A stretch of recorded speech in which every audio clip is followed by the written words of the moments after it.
Tu consommes du contenu sur l'intelligence artificielle depuis des mois et pourtant tu n'as toujours pas lancé ton produit ni même contacté ton premier utilisateur. La hype IA et le bruit qui est généré autour de ça n'est pas ton allié. C'est ton excuse pour procrastiner. On va être d'accord sur un truc. LinkedIn est saturé par l'IA. Tout YouTube, tu as des douzaines de vidéos chaque jour sur le nouveau modèle, sur les nouveaux outils et on t'explique pourquoi si tu ne l'utilises pas demain, tu as raté ta vie. Et là, le week-end, tu vas à un barbecue et là, tu as ton beau-frère qui va venir, qui va t'expliquer pourquoi l'IA, c'est la grande révolution.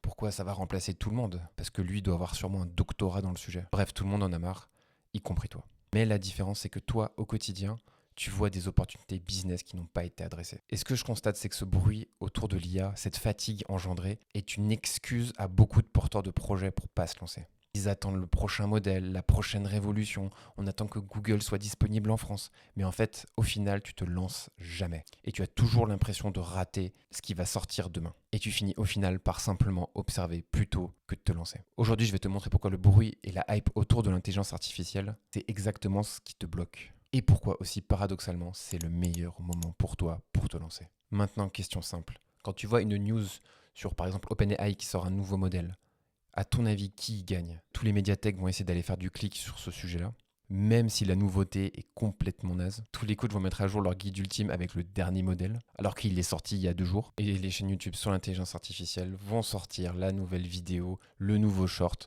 en te disant que ce nouveau modèle est incroyable, que c'est une révolution pour faire du clic, même si ça apporte pas grand-chose. Et toi, tu fais quoi? Tu scrolles. Tu consommes ces vidéos en essayant de te dire « je vais sûrement peut-être avoir le conseil ou la chose qui va tout débloquer ». Et tu finis rincé à te dire « ah ouais, faudrait que je m'y mette ». C'est un mécanisme classique qui n'a pas attendu l'IA pour exister. Benchmark, nouveau modèle, la panique du FOMO, consommation, c'est pas un complot, c'est un système. Il fonctionne très bien pour eux, mais pas pour toi. Maintenant, deuxième point, et ce qui nous intéresse, c'est que pendant que tout le monde regarde le ring à voir s'affronter OpenAI, Anthropic et d'autres, le marché s'ouvre. Et c'est pas un marché qui va être adressé par les GAFAM ou des grosses entreprises. Ça va être pour la personne qui a une bonne idée seule devant son ordinateur. Le coût de la communication a chuté. Maintenant, tu peux générer un site, un logo en seulement quelques heures. Pareil pour le marketing, l'acquisition. Les outils d'administration aussi ont chuté. Tout ce qui coûtait plusieurs milliers d'euros il y a 3, 4, 5 ans, maintenant, c'est faisable en un week-end.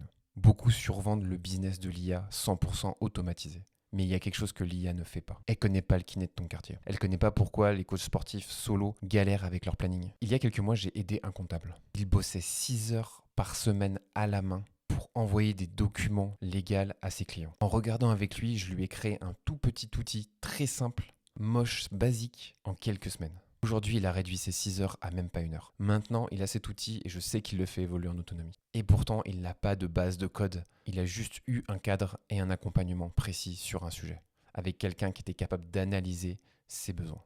Et c'est concrètement ça que la hype autour de l'IA et le bruit qui est engendré masquent. Pendant que les gens regardent ce spectacle, les problèmes simples attendent des solutions. Personne ne va les résoudre à ta place. Ensuite, on va attaquer ton vrai problème. Plus tu consommes du contenu sur l'intelligence artificielle, moins tu avances. Et ça, ce n'est pas de la paresse. Si vraiment ce serait de la paresse, tu serais sur Netflix. Toi, tu regardes des vidéos de comment lancer son SaaS en 2026. Tu prends des notes, tu remplis un Notion. C'est plutôt une forme de procrastination socialement légitimée. Et au final, c'est bien ça le piège. Tu peux dire à ton entourage « ouais, je bosse sur mon projet ». Et au final, tu vas mater une vidéo de 45 minutes sur pourquoi l'IA est incroyable. Et tu vas avoir l'impression d'avancer. Le truc qui va te trahir, c'est que plus le temps passe, plus ce Notion, ces notes vont rester les mêmes. Même si le contenu évolue, le fond de l'histoire est toujours pareil. Mais du coup, le problème, c'est qu'à la fin, tu as que tes 0 utilisateurs et tu as lancé aucun produit. Et c'est là que le problème du bruit de l'IA te donne une excuse infinie pour pas avancer. Alors que tu peux déjà débloquer ton problème maintenant.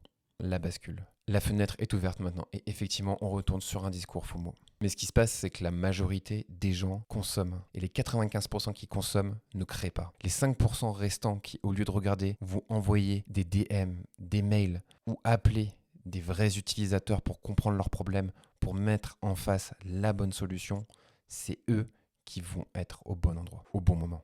Et demain, celui qui va lancer quelque chose de peut-être pas très beau, mais sur un marché clair avec un problème bien identifié, la solution sera forcément bonne. Et ce qui va se passer surtout, c'est quand tu vas le voir en parler dans 6 mois, tu vas te sentir à des années-lumière et ça va encore te créer une bonne excuse pour pas te lancer. Parce que là, lui, son avantage, c'est pas d'avoir compris la tech, c'est d'avoir saisi la relation client et métier.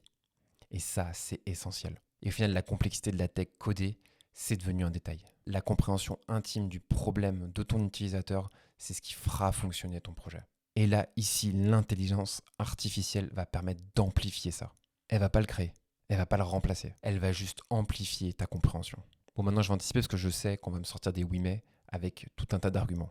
Il y a des cas où attendre, ça a du sens. Effectivement, si tu es à la tête d'une équipe de data engineer ou que tu as déjà une boîte à plusieurs millions et que tu dois décider de la stack pour les prochaines années, effectivement, ça vaut le coup d'attendre, de comparer, d'analyser, de tester. Mais toi, j'imagine que tu n'es sûrement pas dans ce cas. Toi, tu as envie de rapidement d'avoir tes 10 premiers utilisateurs qui vont payer. Ici, pour ce cas-là, le débat entre ChatGPT et Claude, on s'en fout.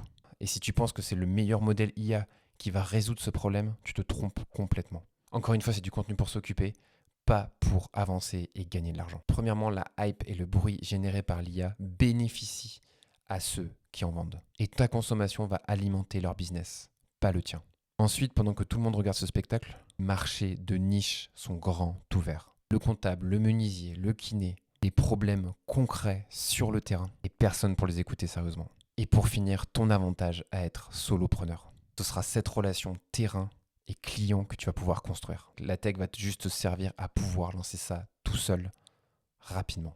Un conseil simple que je peux te donner et qui est actionnable dès demain, c'est ferme YouTube, prends un moment, réfléchis et essaie de mettre en une phrase le problème que tu veux résoudre. Pas la solution, le problème. Et si tu n'y arrives pas, c'est exactement là qu'est ton problème. Et c'est pas tout le contenu que tu vas pouvoir consommer sur Internet ou le dernier modèle IA ou même en parler à l'IA qui va résoudre ça. Et au final, si tu te retrouves dans cette situation que tu as une idée que tu n'as toujours pas lancée ou que tu as lancé mais c'est chaotique, le problème c'est rarement un problème technique ou le manque d'information, c'est que tu en as déjà trop.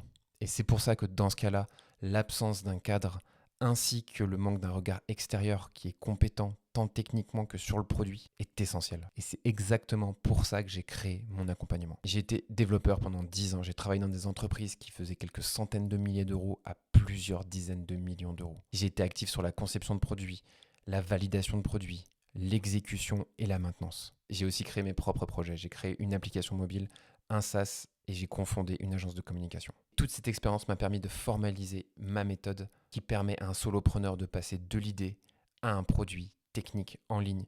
Toute cette expérience que j'ai formalisée dans ma méthode qui permet à un solopreneur de passer de l'idée à des premiers utilisateurs et à un produit qui va être capable de séduire tes prochains investisseurs. Donc si jamais tu as enfin envie d'avancer, n'hésite pas à me contacter avec le lien qui est dans la description.